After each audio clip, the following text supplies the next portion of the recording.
அன்பானவர்களே, அன்பு வணக்கங்கள்.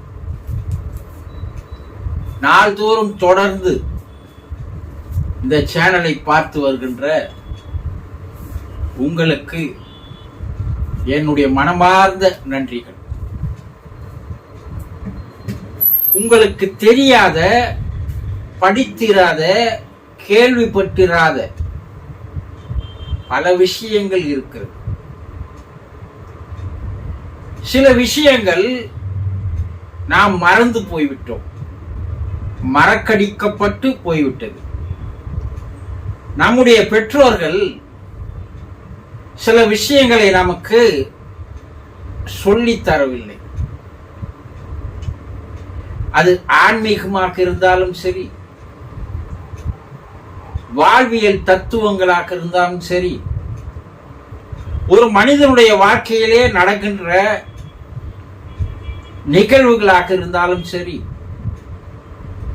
பிறப்பு இறப்பு ரகசியங்களாக இருந்தாலும் சரி,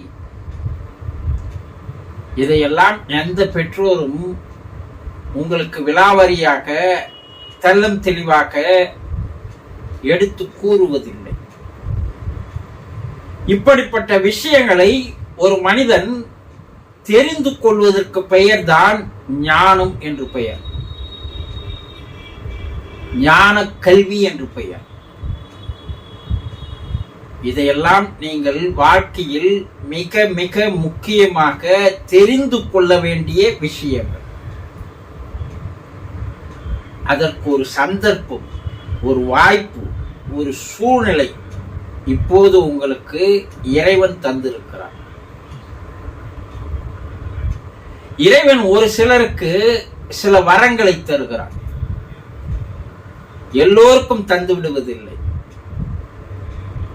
அவன் தேர்ந்தெடுத்து அவர்களை உயர்த்துவதற்காக, பிறவியிலே உயர்ந்து செல்வதற்காக, அறிவிலே உச்சத்திற்கு வருவதற்காக தேர்ந்தெடுக்கின்ற நபர்களில் நீங்களும் ஒருவர். இது ஒரு பெரிய வரப்பிரசாதம். தொடர்ந்து இந்த சேனலை சப்ஸ்கிரைப் பண்ணி தொடர்ந்து பார்த்து வாருங்கள். மறைக்கப்பட்ட அற்புதமான அரிய விஷயங்கள் எல்லாம் உங்களுக்கு நான் கூறுகிறேன், தெரிந்து கொள்வீர்கள். இன்று நாம் என்ன பார்க்க போகிறோம் என்றால், ஒரு அன்பர் குருஜி இறந்து போனவர்களுடைய உடல் சடலமானது, தேகமானது உயிரோடு இருக்கின்ற நம் உடலில் இருக்கின்ற சக்தியை, ஜீவ சக்தியை, உயிர் சக்தியை ஈர்த்து கொள்ளக்கூடிய ஆற்றல் இருக்கிறதா என்று கேட்டிருக்கிறார். அற்புதமான கேள்வி. பல பேருக்கு இது என்னவென்றே தெரியாது. இதில் அடங்கி இருக்கின்ற ரகசியங்களும் அற்புதங்களும் நமக்கு யாரும் சொல்லித் தரவில்லை. விலங்கினங்களிலே பூனைக்கு, பன்றிக்கு மனிதர்களிடையே இருக்கின்ற உயிர் சக்தியை, ஜீவ சக்தியை ஈர்த்து கொள்ளுகின்ற ஆற்றல் இருக்கிறது. அதனால்தான் பூனை குறுக்கு போற வேலை நடக்காது. பூனை குறுக்கு போறதுனால இல்ல, பூனை அந்த நிமிடத்தில் உங்களிடம் இருக்கின்ற அந்த ஜீவ சக்தி, உயிர் சக்தியை ஈர்த்து கொள்கின்ற ஆற்றல் அந்த பூனைக்கு உண்டு. இதனால் உங்களுடைய சிந்தனை தடுமாற்றம் ஏற்படுகிறது, மனம் தடுமாறி போகிறது. அதனால் போற வேலை உங்களுக்கு கை கூடுவதில்லை. இதுதான் உண்மையான ரகசியம். பன்றி குறுக்கே போனால் விபத்து ஏற்படும் என்று சொல்லுவார்கள். உன்னுடைய சிந்தனை தடுமாற்றம் ஏற்படுகிறது, உன்னுடைய உயிர் சக்தி குறைகிறது. அப்போ மனம் பேதலித்து போகும்போது உன்னுடைய வாகனம் எங்கேயோ போய் மோதுவதற்குண்டான சூழ்நிலை ஏற்படுகிறது. அந்த வாகனத்தை ஒன்று விற்றுவிட வேண்டும் என்று சொல்லுவார்கள். அது மேலே டயர் ஏறி இறங்கி சொன்னா கூட அந்த காரை விட்டு விடுவது நல்லது என்று ஒரு ஐதீகம் இருக்கிறது இல்லையா? இதுல எல்லாம் பல்வேறு ரகசியங்கள் அடங்கியிருக்கிறது. அதே போலதான் இறந்து போன மனிதர்களுடைய உடலத்திற்கு, சடலத்திற்கு, தேகத்திற்கு, அதை சுற்றி இருப்பவர்களுடைய மனித உடல்களில் இருக்கக்கூடிய உயிர் சக்தியை, ஜீவ சக்தியை தனக்குள் ஈர்த்து கொள்ளுகின்ற ஒரு ஆற்றல் அந்த பிணத்திற்கு உண்டு. நம்ம வீட்டுல யாருன்னா இறந்து போயிருக்கலாம், நம்ம நண்பர்கள் வீட்டிலே யாருன்னா இறந்து போயிருக்கலாம், உறவினர்கள் வீட்டிலே யாருன்னா இறந்து போயிருக்கலாம். அதற்கு நாங்க போக வேண்டிய கட்டாயம் இருக்கிறது. அங்க போய் வருகிறோம். போய் வந்த பிற்பாடு உடல் பலவீனமாகிறது, உடலிலே ஒரு சோம்பல் தனம் ஏற்படுகிறது, சிந்தனை சீராக இருப்பதில்லை, நாம் எண்ணுவது நடப்பதில்லை. உடல் அளவிலும் மன அளவிலும் பெரிய பாதிப்புகளை அது உண்டு செய்கிறது. காரணம், நம்முடைய உடலில் இருந்த ஜீவசக்தி, உயிர் சக்தியை அந்த சடலமானது ஈர்த்து கொள்கிறது.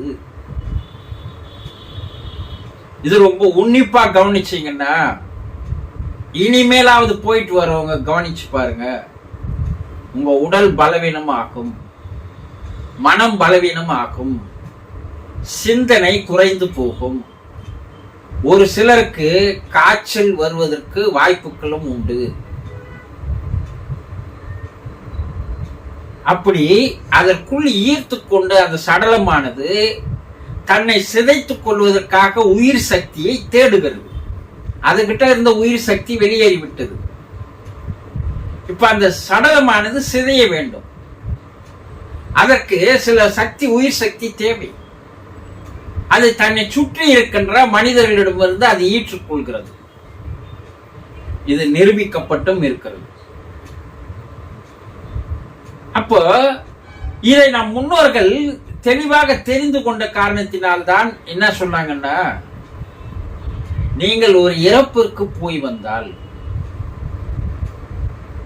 அந்த இறப்பிற்கு போய் வந்தவுடன் நீங்கள் உடுத்தி இருக்கின்ற உடைகளை களைந்து விடுங்கள், அதை நீரில் நனைத்து விடுங்கள், நீங்கள் தலைக்கு குளித்து விடுங்கள், பின்பு நீங்கள் வீட்டிற்குள் வாருங்கள் என்று ஒரு ஐதீகத்தை வைத்தார்கள். இதை என்ன சொல்லுவாங்கன்னா, தீட்டு என்று சொல்லுவார்கள். மேல தீட்டு பண்ணிடுச்சு, நீ குளிச்சுட்டு வா அப்படின்னு சொல்லுவாங்க.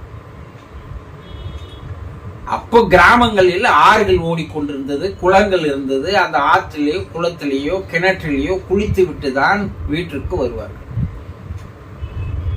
இப்ப நாகரிக வாழ்க்கை அதிகமாகி விட்டதால் குளிப்பதில்லை.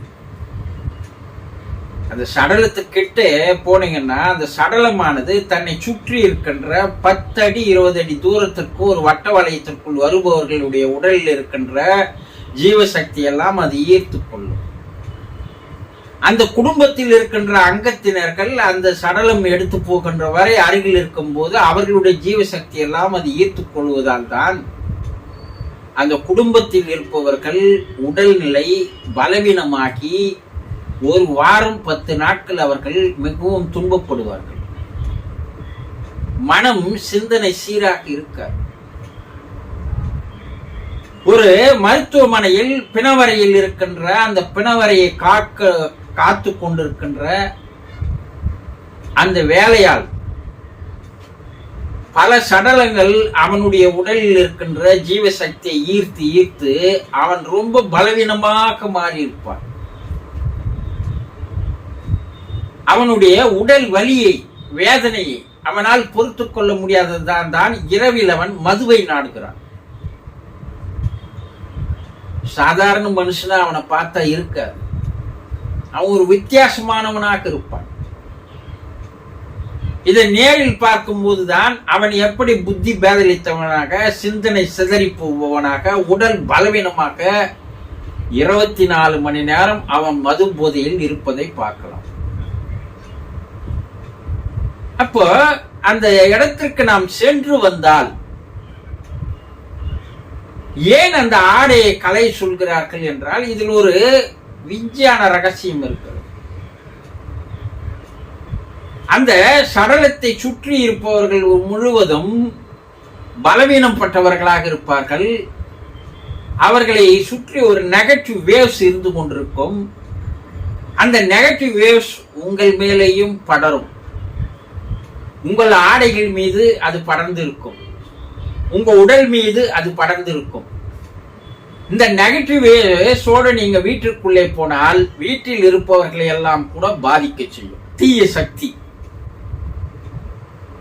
அதனால்தான் ஆடைகளை கலைந்து விட வேண்டும், அதை நீரில் நனைய விட வேண்டும், நீங்களும் குளித்து விட்டு வீட்டிற்குள் போக வேண்டும்.